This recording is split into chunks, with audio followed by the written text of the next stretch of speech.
Liamer wonen verhiert al met al 1600 wenningen in Lemsterloon. Terug de bezuiniging moet de corporatie in 2017 1,1 miljoen euro uitsteken aan Den Haag.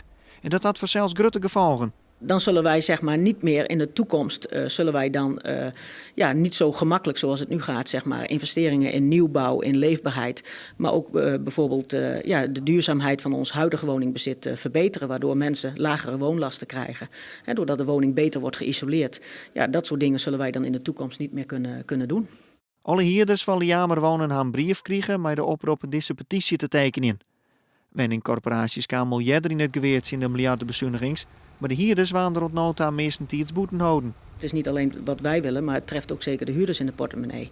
Als zeg maar de jaarlijkse huurverhoging behoorlijk het percentage wat je zou kunnen vragen gaat stijgen, ja, dan treft het direct onze huurders, onze klanten in de portemonnee. En daarvoor doe je het ook. Dus het is een combinatie. Het is zowel voor de verhuurder als ook voor de huurders. Liamer verwachtte tot een soort van haar huurders zo'n de oproep gehoor jouw zal.